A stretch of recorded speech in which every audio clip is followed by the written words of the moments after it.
Hey guys, welcome back to Media Adventures, and today we will be talking about blending modes and what they're capable of doing. So what are blending modes? So they're just effects and modes that can be put on different pictures in order to help make it blend in with its background or foreground. And so you could do this by either increasing the brightness of an image or increasing the darkness of an image. And so today we're going to be demonstrating that through two examples. One which will be a simple example for beginners, and then the second one could be for more advanced Photoshop users. So right here I have a picture of this girl, and let's just say I want to add lipstick onto her face and make it look natural. So what I'm going to do first is create a new layer. I'm going to call this lipstick, and I'm going to pick a color that I like. So I like this color. I'm going to go to the paintbrush tool, make the brush at a hard round, turn the opacity up all the way, and I'm just going to zoom in onto her lips so I have a more precise painting method. And so you could make the paintbrush tool as big or as little as you want it by clicking on the square brackets on the side. So I like this size, and I'm just going to start painting.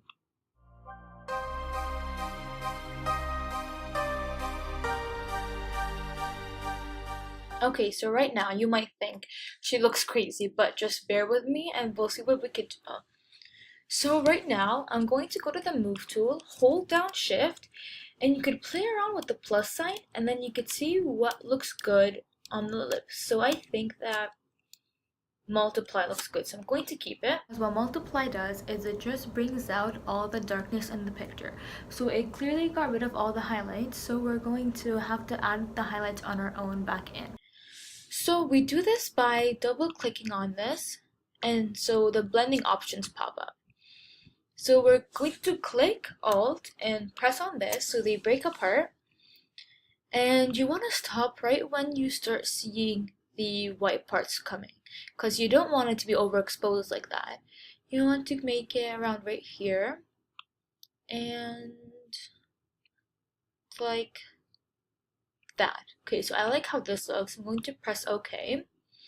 But I feel like we still don't have enough dimensions to her lips yet, so we're going to add more shadows and more highlights. We're going to be doing that by clicking Command J, so it creates a copy of that layer.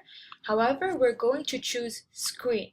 Because what screen does is it brings out all the brightness of an image. Then we're gonna have multiply and screen. So really dark and really bright, and when you combine them together, it's gonna be perfectly exposed. So I'm going to, right now it's at screen, so I'm going to double click on it so the blending options come up again. And so I'm going to put these back again. However, I'm going to click Alt and click on this part though. And so I'm going to change them around and see how I like it. I think I like it like this better, so I'm going to click OK. And then you could zoom out and see if you like it or not. I personally think that it looks really natural right now. But if you think it's too strong, you could just click Shift. So you select both of them, then click Command G so it groups them. And you could just play around with the opacity of it. And maybe you could keep it at 85 and maybe like it like this, and it looks good. So let's move on to our second tutorial right now. So as you can see, I have multiple images. I just have them grouped so that they're organized. But right now, I just want to see the skull and the person. But as you can see, it has a black background and I want to get rid of it. So I'm going to actually do that using the blending modes. So I'm going to go here, and as we already know, that screen just brings out the brightness in the image. So right now, it made the background transparent, and now we just have the skull. So that's exactly what I wanted. So I'm just going to change the size of it, just so that it fits with the head. And so I like it like this. And you could even hold down Shift and T so you can transform it as much as you want.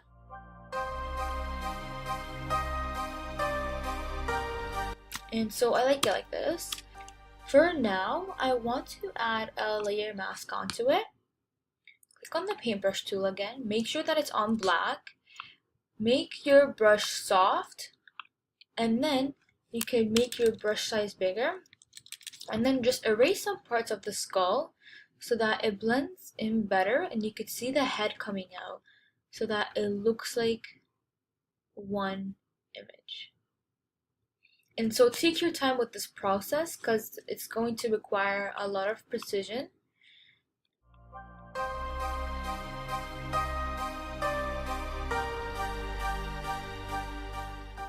And I want to add on a snake now. And so as you can see, I really like how the snake looks, but I feel like I do not want the colors in it. So what I'm going to do is I'm going to just select the snake, I'm going to create a new layer, put it at the top,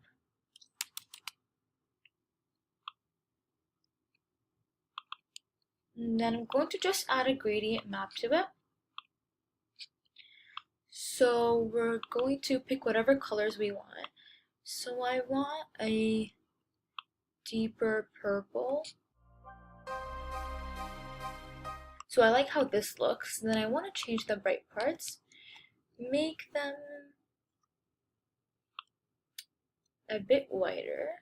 So I like how this looks. I'm going to click OK. Now you see that the snake looks much better. However, we have the white background and I do not want that. So what I'm going to do is change the blending mode of it. So we're going to group 2, click on the snake, and I'm just going to change the blending mode to darken. And I actually really like how this looks. And now I just have to rotate it and make it fit in more with the skull so it looks like it's going into it. So I like how this looks.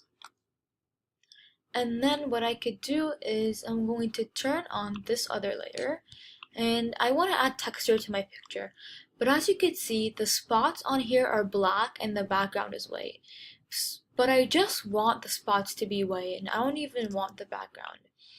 So I'm going to play around with it and see whatever looks best. So I'm pressing Shift right now and I'm just going to play around with the plus symbol.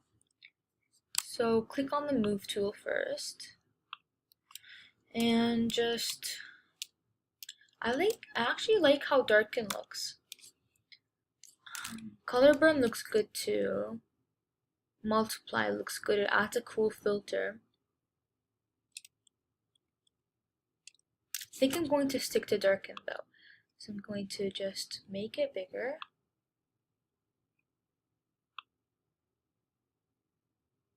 And so I really like how this looks. So I'm going to click OK. So here you have it, the 2 examples that helped us to really understand what blending modes can do.